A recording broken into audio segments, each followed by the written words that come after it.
about an hour ago. Had to go take care of something. So had to stop it right there. Yeah, my bad. But yeah, we're back. I forgot. I mean, we talked about the Massey shit. Marjorie Taylor Greene losing Georgia. Massey loses Kentucky. Who cares? Voting's gay, fake and gay. Um, uh, we didn't really talk too much more about. I think I was getting into the Rolling Loud movie. Yeah, the Rolling Loud movie with Owen Wilson, Matt Rife, and Travis Scott. Great cast, man. And I don't know, they're gonna glorify Rolling Loud or whatnot, but it's just hilarious that they're gonna try making a movie about Rolling Loud, given like the degeneracy that's going on at that place, and not just Rolling Loud, but it is a specific genre only at Rolling Loud, which is hip hop and rap, gangster rap, and wannabe gangster rap. But I like the music, not gonna lie, but the fucking shit that goes on there's crazy. I mean, you're going to every set, there's gonna be a fight. People are throwing up the gang signs that the rapper on stage is telling them to do. When the rapper on stage probably gets fucked by people like Diddy and like sucking dick anyway. But then fights are breaking out everywhere. You can't have a good time. I mean, imagine like rolling or taking some tabs to that. I mean, it's just degeneracy. I mean, and it's not just Rolling Loud, but Rolling Loud is gnarly because it's only rap music. But like this is it's even affecting like festivals that have various genres playing throughout the weekend. So if you have like rap sets at something like Coachella or any other festival that has all types of music, no one's going to those because it's just a bunch of degenerates in the fucking crowd fighting, causing trouble. And I read something that a bunch of these multi-genre festivals are now like just kind of excluding rap music exclusively because of like the trouble and like the you know consequences the festival has to deal with due to those sets and the people that go to them. I'm not saying, I mean, I hate to say it, but like that's the culture of rap at this point. It's like we kill each other. Uh, that's what the music is. Demonic beats. I mean, I like some of it too. I'm not gonna lie, but then you got these people in the crowd when you're rapping about killing each other and the opposite see. I don't see each other, and then they want to fucking fight. And then it's just like you see, and then a lot of the people that go to these concerts are a lot of the people causing trouble outside of concerts too. Causing scenes everywhere you go, disrupting places, can't be around a lot of these individuals in public spaces because they just want to disturb everything, push people onto train tracks and shit when they just chilling, looking on their phone. Like, stop standing so close to fucking train tracks if you have a brain anymore. If you're not paying attention, don't stand close to a fucking train track or a fucking like entrance into a subway. Don't stand next to stairs that go down. Don't stand next to anything you can get pushed off of and hurt at this point. Because I mean, there's plenty of people running around trying to do shit for no reason. But I mean, so yeah, Rolling Loud the movie. I mean, let's see. I mean, if I just look up Rolling Loud, it might just look up.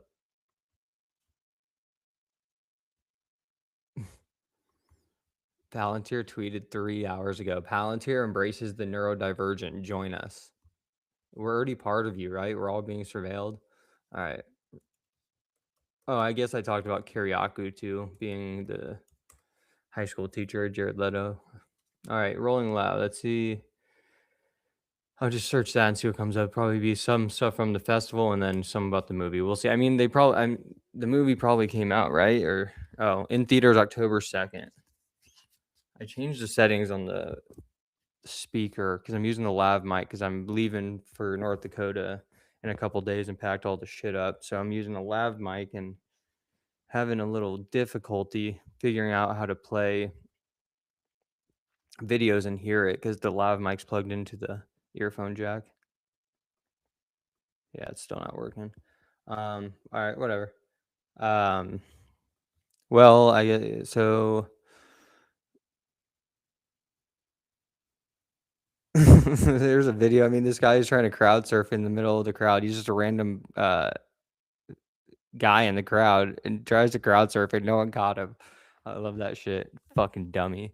I can't watch the trailer either because there's no sound. But starring Owen Wilson, Matt Rife, and Travis Scott, the film follows an overprotective father who attempts to bond with his son by sneaking him into the Rolling Loud Music Festival. That'd be so funny if it was just essentially a documentary played by Owen Wilson, Matt Rife, and Travis Scott about Travis Scott's fucking ritual sacrifice during Astroworld, sneaking in, literally fucking killing 5 people in the crowd because they got trampled. Crazy. What's this? Drake set to perform at Rolling Loud soon? Question mark. I don't know. This is retarded. No one wants to talk about Drake, dude. The dude's a fucking producer on Euphoria. Fuck off. Drake's a fucking pussy. Iceman stealing everyone's songs. Dude, being a gooner on Euphoria, producing with Sam Levinson. Fucking gooner. Um, fucking. Why would you even? Oh, he had dropped 3 albums. Who cares? Probably used AI. In this video too, this guy threw a trash can into the crowd at Rolling Loud, and like a big ass one, like the ones you take out every week, and it just fucking drills like 3 people, knocks this girl down. Like this is why like festivals that have multi-genre music are exclusively excluding like rappers from coming because of the crowds they fucking attract. Here's this black guy saves a woman being attacked by a man at Rolling Loud 2026. Well, the guy beating the white girl up too is also black. So, oh no, he's not. No, it's a white guy. I guess I can't see. Oh yeah, it's a white guy and it's a white girl and a white guy fighting, probably a couple, and then a black guy starts beating the white guy up. Well, good. But I love that they point out like, oh, look at the black guy did this good thing. But there, I mean, look, it's a fight with a black guy and a white guy, but the black guy's doing good in this fight. So I mean, like they have to make it clear that the black guy's doing good in this fight because usually every fight is including, I don't know, but like you can just say guy does the right thing and like beats a guy up that was beating a girl up, but they have to let you know. Yeah, he's beating the fuck out of this white kid. Good, good.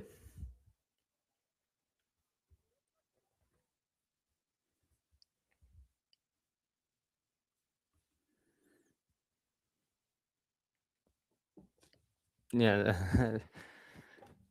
the mosh pits look pretty crazy. I mean, everyone moshes at every type of fucking set. I think moshing is literally like a mental illness. It's like I think it's for masochists. Like, let me just get a concussion real quick. Let me get fucking concussion.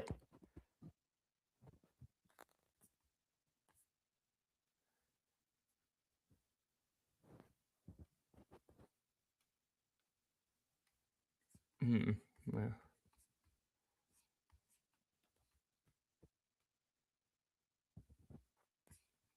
Yeah, I mean, Rolling Loud looks like degeneracy, but EDC looked fucked too. I mean, the amount of people that go now, I mean, it's becoming so popular. But people like you go to these main sets, like the headliner sets now at any festival, because so many people go now to festivals.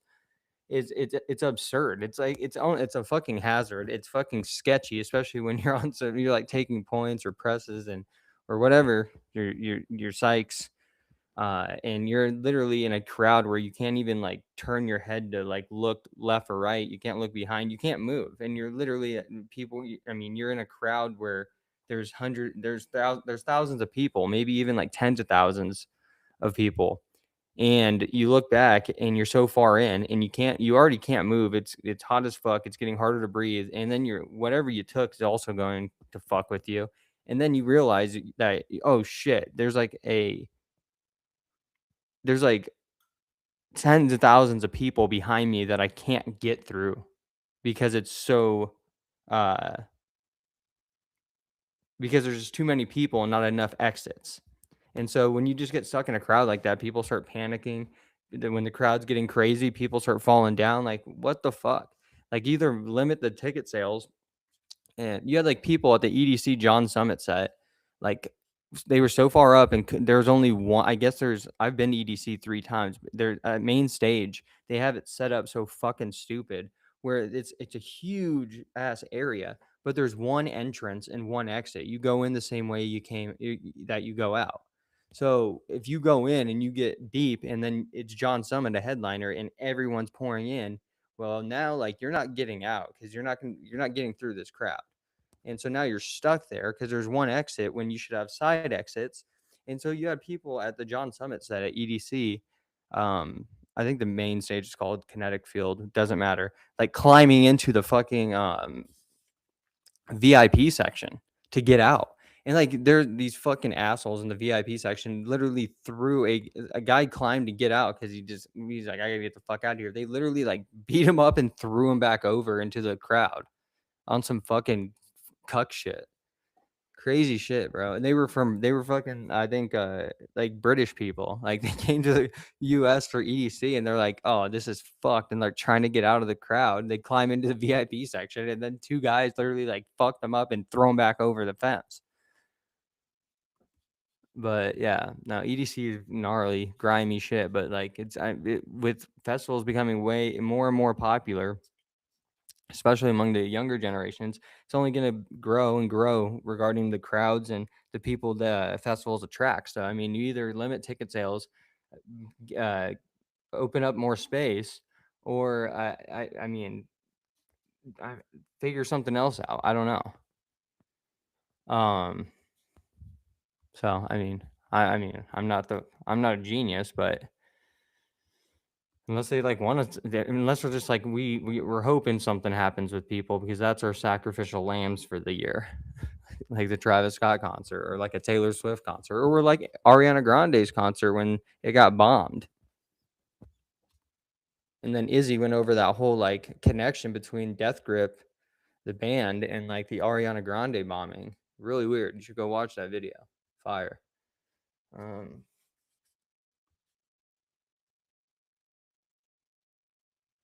Look at this fucking psyop. China tops foreign lobbying spending in US. Israel ranks 10. Psyop. That's false. That is false. Israel owns the fucking app that this is getting posted on. The platform that this is posted on is literally like owned by Ari Emanuel. Eyal Jacobi, a university like who the fuck is that, dude? Eyal Jacobi, a University of Pennsylvania graduate, posted data from the Foreign Agents Registration Act showing China leading foreign lobbying spenders, followed by Japan, Liberia, and others, with updated open secrets figures through early 2025, confirming China over 562 million and Israel at 215 million. Well, if it's not true, but if it were true, then well, the amount of blackmail makes up for that deficit between China's 562 mil and Israel's 215 mil in lobbying. But like, who wrote this? Like I said, or who posted this data? Eyal Jacobi. Eyal Jacobi. That's a Jew. That's a Jew. We don't care. Let's look him up. Does he have a Wikipedia? I don't care. What's his name? Eyal Jacobi. I don't think he's 24 years old. MIT, UPenn grad, incoming MIT student. Okay, what are you, Luigi? Seen on CNN, Fox News, Washington Post. Okay, let's look you up on Google. See what Google has to say about you. Eyal Jacobi, internet personality. Yeah, he's Jewish. Look at him. I mean, yeah. There's no Wikipedia, but he's clearly Jewish. I don't. Yeah, I don't care about the data he posted. Why would I? What about the data of the Gaza war that Israel posts? Even though like they still lie about it, they showed more truth in the data they posted about the Gaza war than what this data is showing. I mean, at one point they were lying so much about the Gaza war, and then they just said Israel's just like, oh, just start posting what we're doing then. Just post like families digging through rubble. Okay, so small nations like Liberia in the Marshall Islands rank high due to the U.S. firms managing their massive ship registries, lobbying on maritime rules and trade that cover 17% of global cargo. The post prompted explanations of these quirks alongside notes that domestic groups like APAC, who literally got Thomas Massey voted out and Marjorie Taylor Greene voted out, APAC spending millions without FARA registration, add nuance to influence debates amid 6.8 billion total foreign spending since 2016. Um, and yeah, Massey was not only getting the Epstein files released and the actual names of the clients and the people that need that we've been asking for. We already know what but confirmation now, like confirmation to the world. That's what Massey was doing. Not only that though, he was the congressman that was introducing the bill to force APAC to register as a foreign agent. So like taking this fucking bullshit from Eyal Jacoby is goy. It's Zog goy shit. Wag the Zog. It's not even wag the dog anymore. It's wag the Zog. I mean, come on. Uh, let's see. We'll read the data posted by Eyal Jacoby.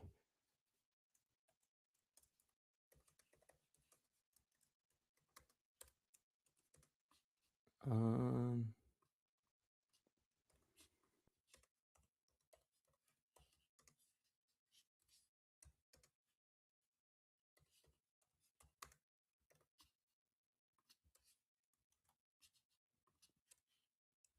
all right, here it is.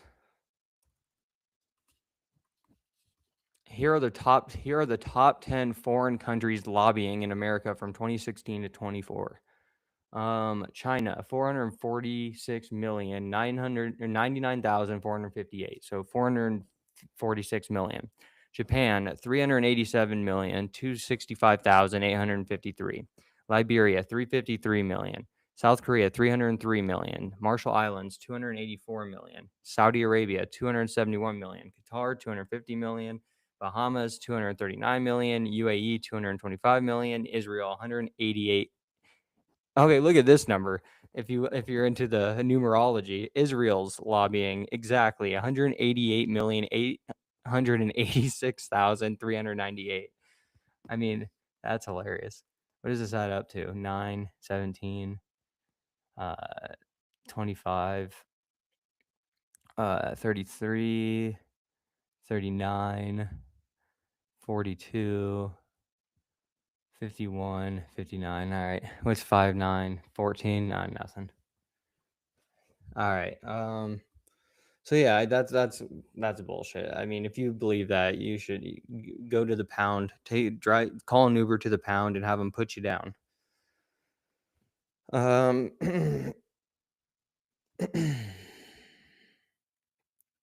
Tel Aviv Ted. Oh, and this got to be about Ted Cruz.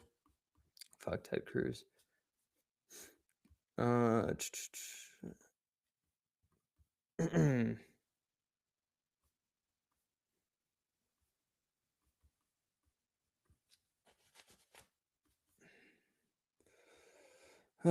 Israel's the top trending thing again.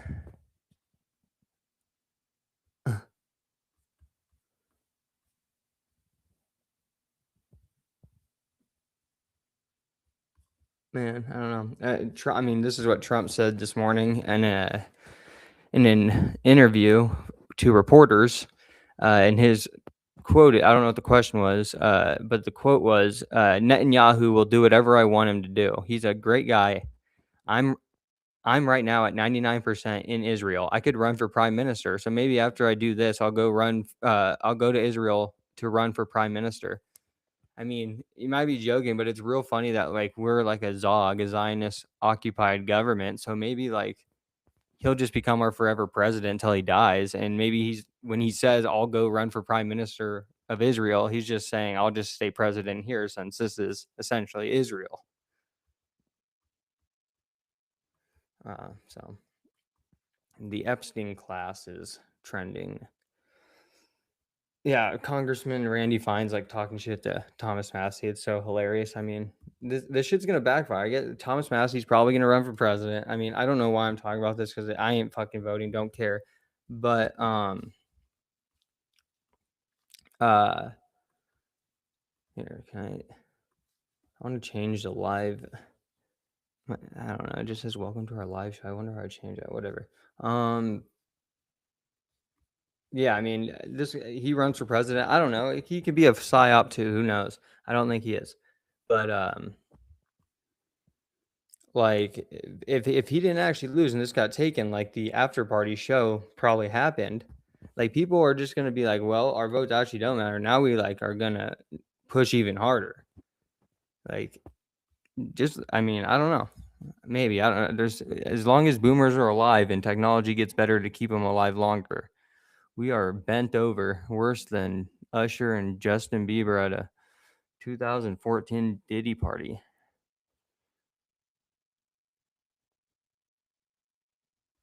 Harry Sisson, actually, the fag has something. What did he say about Thomas Massey? Thomas Massey is someone that Republicans would have cheered on 2 years ago. Anti-war pushes for Epstein file release, etc.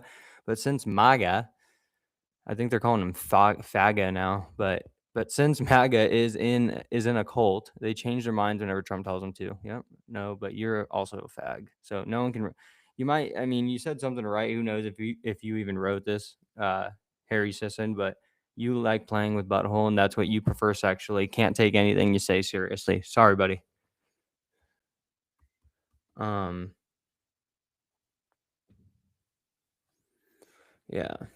I don't know. Let's. I wish Red Bar would come back, man.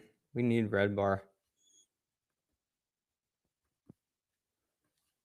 I mean, he's been gone for so long. It's gonna be so much. He's gonna have a fucking like 30 fucking hour episode. He's gonna go a whole day, 24-hour episode or live stream or broadcast.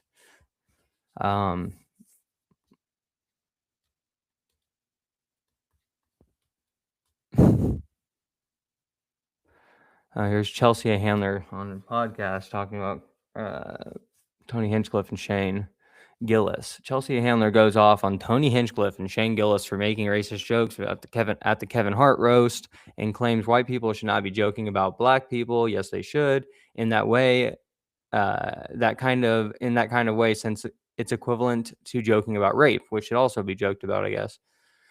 Here's the quote from her. I knew enough about Tony and Shane. They're racist. They're bigots. They're sexist.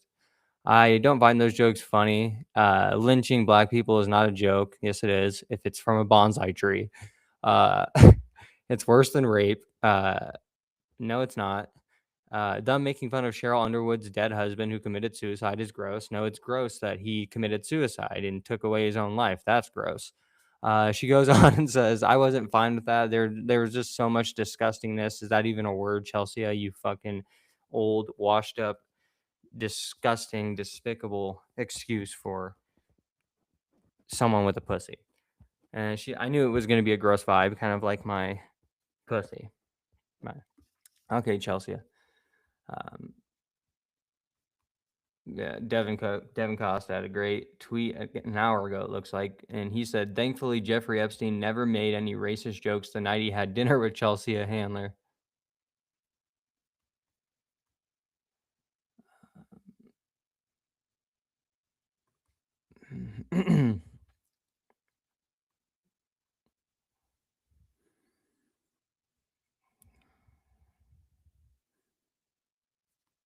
All right.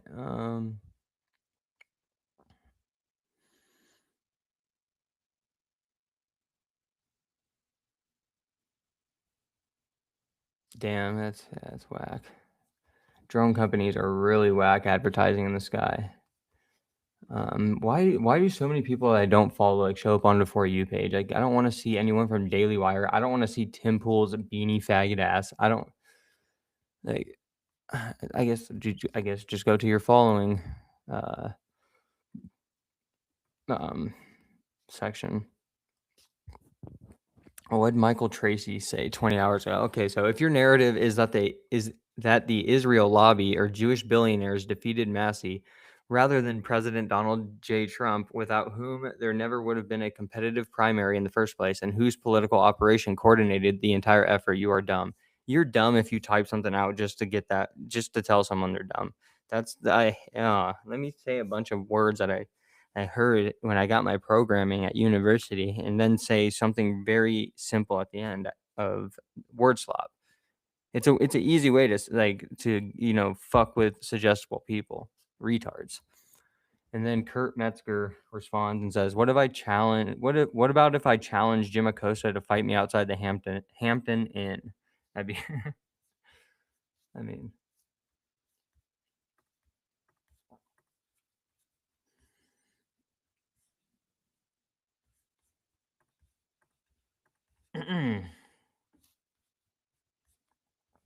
oh yeah, I guess I saw this. Sam Altman, I guess apparently, um, overdosed on GLP-1s.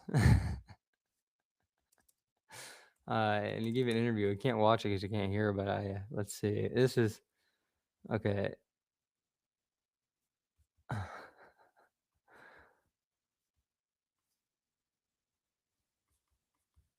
And here again is someone that has a husband that is accused of sexually abusing his sister as they're growing up, and now has a husband and a kid, which should be illegal to, have a kid if you're gay and have a husband. But that's neither here nor there. I've already talked about that way too much.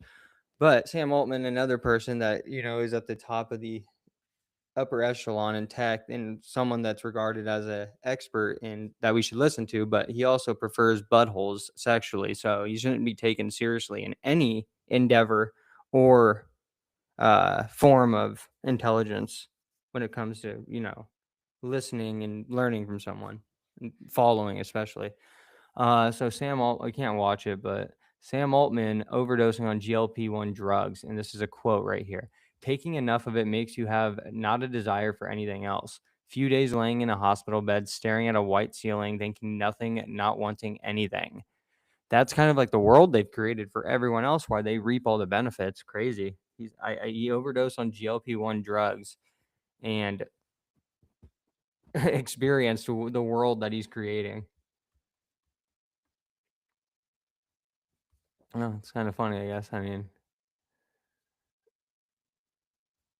oh, what's this? A jury has rejected Elon Musk's lawsuit against OpenAI CEO Sam Altman. Musk claimed that Altman betrayed the company's mission to benefit humanity by morphing into a for-profit business. These two are both fucking faggot, cuck, non-founders that are bickering back and forth and that have no say what happens with any of their companies. Musk co-founded OpenAI with Altman as a nonprofit in 2050. Yeah, we don't know this, dude. I mean, fuck. They should just fight. They should just fight. They like it's fucking barbarian times. They should just if they have disputes, these tech oligarchs, they should just fucking kill each other. Like it's Game of Thrones. Kind of like at this point. I mean, they already operate like it's Game of Thrones, marrying houses together. Literally Game of Thrones type shit. You could watch Game of Thrones and without all the fantasy stuff. Maybe with it, that's what's going on. They might as well just fucking stop going to trial and through courts and lawsuits to settle disputes. They might as well, since they're already playing Game of Thrones on the reality stage, they might as well fucking figure out disputes like them as well. And that goes for the treasonous people like that fucking that Chinese that was the governor of a city in California. Give them the treason. Give them the treason uh, consequence. Give them the punishment for treason that they would in Game of Thrones. Knock the head off. Like Apocalypto, just fucking chop the head off and then throw it down the fucking pyramid and someone catches it in a fucking net. Like it's a game of fucking some weird type of sacrificial basketball. That's what that was in Apocalypto. Now that I think about it, they would just throw the fucking head down the stairs of the steps of the pyramid, and then someone at the bottom, or there's multiple people in nets that would catch it. And so it's kind of a fucked up form of basketball that they were doing during the Mayan sacrifices to the sun.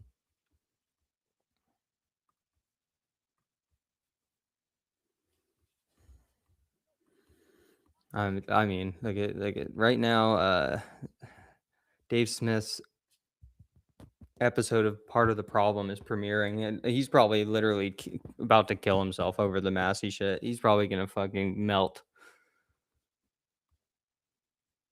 That reminds me of Melt. I need to rewatch The Wizard of Oz. I haven't watched Wizard of Oz in a while. Also, Alice in Wonderland. The Wizard of Oz first.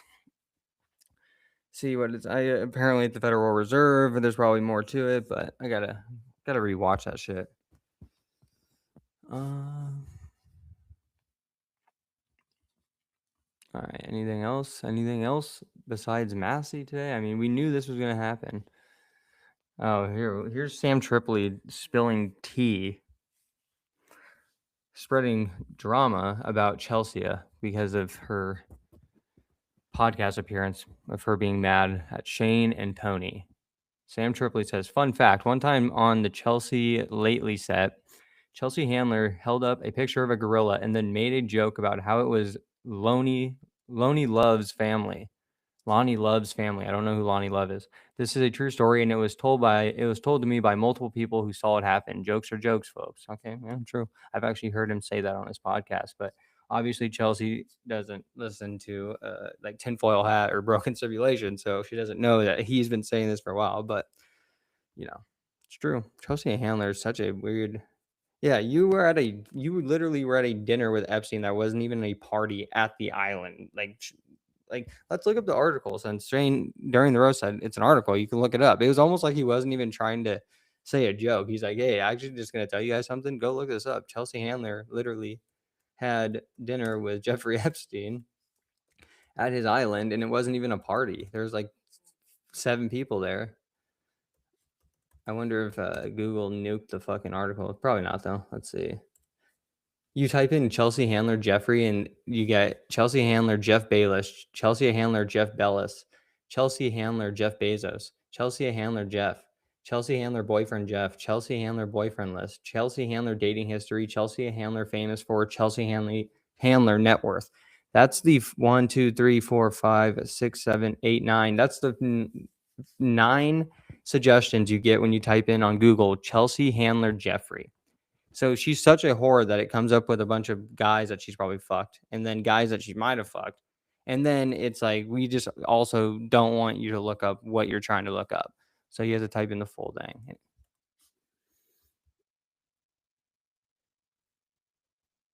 All right, let's see where Chelsea revisits. Okay, so now there's a bunch of articles trying to like revisit this. Okay, where's the original article? I mean, come on. What would we say? Chelsea Handler, Jeffrey Epstein, dinner, original article.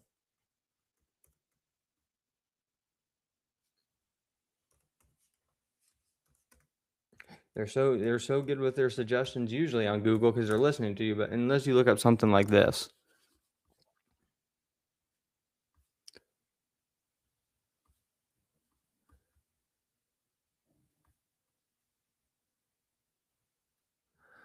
Oh my god, when is this from?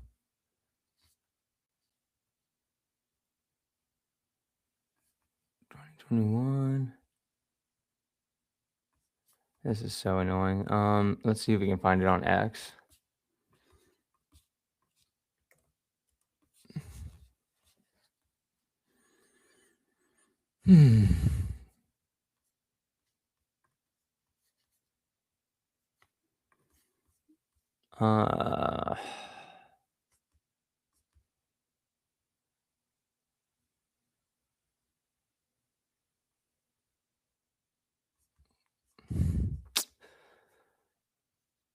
Nope. Nope. So there's no original article that I can find. Yeah. Of course. Well, is this okay? This looks like it, but this doesn't tell us. Okay. Chelsea Handler previously revealed details about her dinner at Jeffrey Epstein's house, including who was there and the joke she made about Woody Allen's relationship. All right. Where's the original? Fuck. All right, let's see.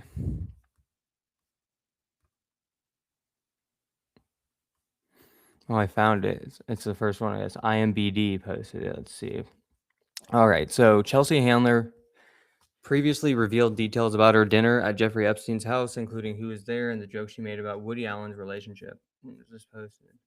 Okay, so while watching, okay, so this was posted. No, fuck that.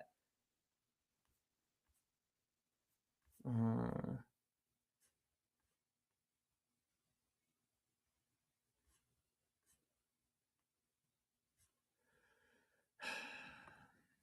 was it page 6? Okay.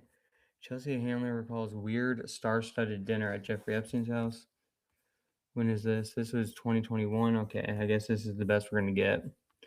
Chelsea, I keep saying her name wrong, I think. Chelsea Handler was admittedly freaked out lies while attending a celebrity packed dinner party at Jeffrey Epstein's home. She's the one that, she had so many abortions. This is where they're getting all the kids to make beef jerky and sacrifice.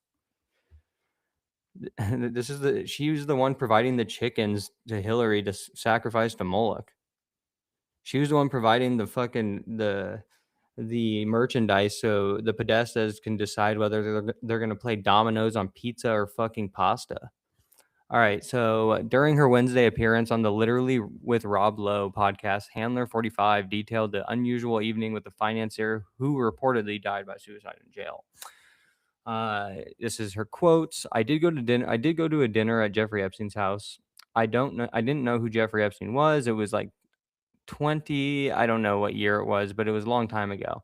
I went with Katie Couric, Woody Allen, and Soon Yi, because Woody Allen's a great person to also be hanging out with, right? And Soon Yi, Woody Allen's wife, who's also the adopted daughter of Woody Allen. Charlie Rose is there. She says, I was at that dinner party, but not very long. When we got there, I was like, what is this gathering? Oh, yeah, Prince Andrew was there with no one because the person he came with was a child that he ended up killing in the room Jeffrey Epstein provided him, probably. She says, yeah, we had dinner and it was so awkward and so weird. I was like, what are we doing here? And then I asked Woody Allen how he and Soon Yi met, and then that was when I left. Wait a minute. You asked Woody Allen how he and Soon Yi met? And then she says, at that point of the night, I was like, this is such a ridiculous dinner party. Who are these people? I really was curious. I'd forgotten for a moment. And so I asked them what I would ask any other couple. But as it came out of my mouth, I knew that it was too late. And I was like, oh. And he loved it. And Soon Yi, I don't think she heard it. And Katie looked at me and was like, let's go. Handler said with a chuckle. Soon Yi didn't hear it. She says, no, she didn't understand it because she's Asian. I don't know. This is retarded. I don't know what the original article was about her, but okay, well, but nevertheless, she did go to dinner there. So she wants to talk about racist shit. I mean, I don't. I would. If someone was actually being racist, which none of the people were that she's calling out, even if they were being racist, I would still take their side because of her appearance at that dinner. Don't care. All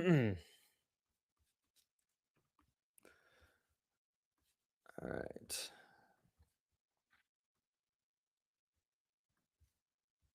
And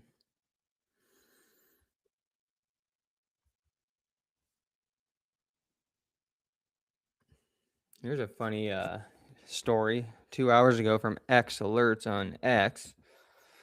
Naked landlord makes a sandwich after having sex with a woman on the tenant's couch in Westland, Michigan. Naked landlord makes a sandwich after having sex with a woman on the tenant's couch in Westland, Michigan. Javon Crawford and his wife were visiting a sick relative in the hospital when they started getting alerts from their security cameras inside the home. They checked the footage and saw a live feed of his landlord, who was supposed to be removing dead birds from the attic, having what appears to be sexual relations with a woman on his couch. I did not have sexual relations with that woman. Crawford. Okay, well, the guy's wearing a mask in the interview. Fucking, you should have had sex on his couch. Fuck it. Crawford said he was walking back and forth naked. He might have been making a sandwich. Crawford has turned the security footage over to the police, and prosecutors say the landlord could be charged with trespassing or sued for violating portions of a lease agreement. Okay. Well, this guy, the tenant, Javon Crawford, is wearing a mask in the interview about this. So honestly, it should happen again, and he should be evicted just for wearing the fucking mask in this interview, faggot.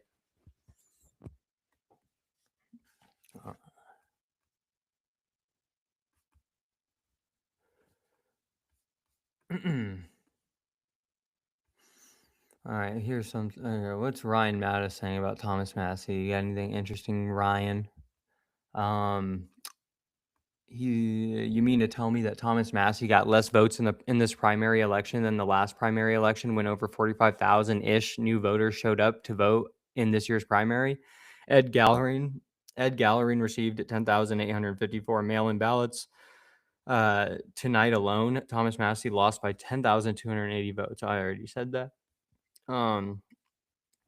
Ed Gallerin increased the voter turnout in his race against the incumbent Thomas Massey by 356%.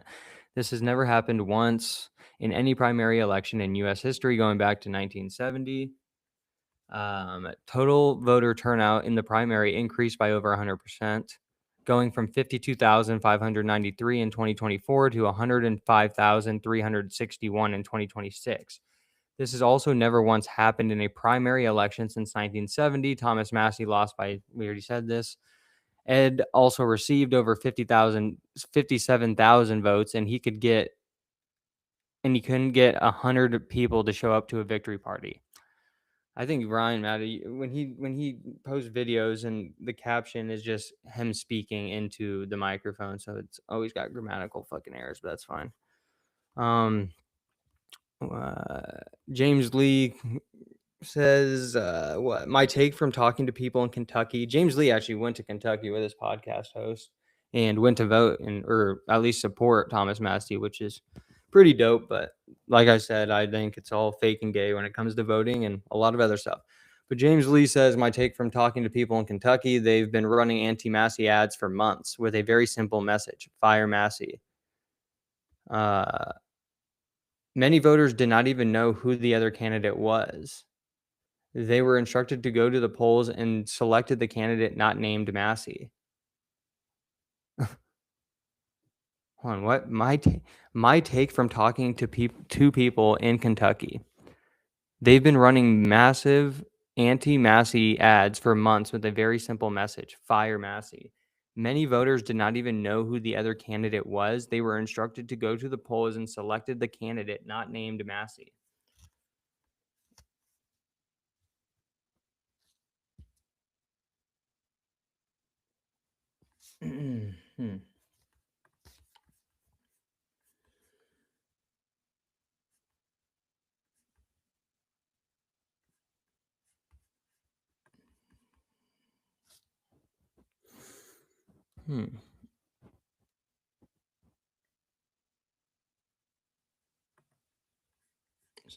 So here's Thomas Massey speaking at, I think it was yesterday after he lost.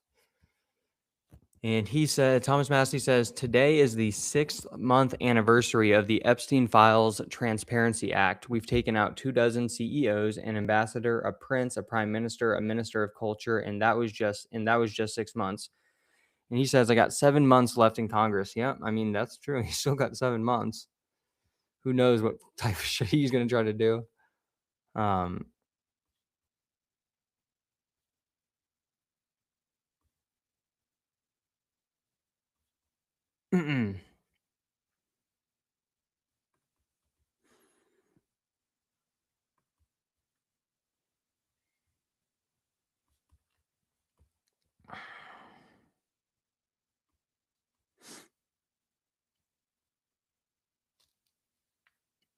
Yeah, I mean, I think that's going to be it. Again, my apologies for the first part of this live GOYCAST when I left abruptly, 20 minutes in. But yeah, this is this is the part 2 of that. And I guess I'll see all the goys and the zogs next week for the next episode and the next GOYCAST.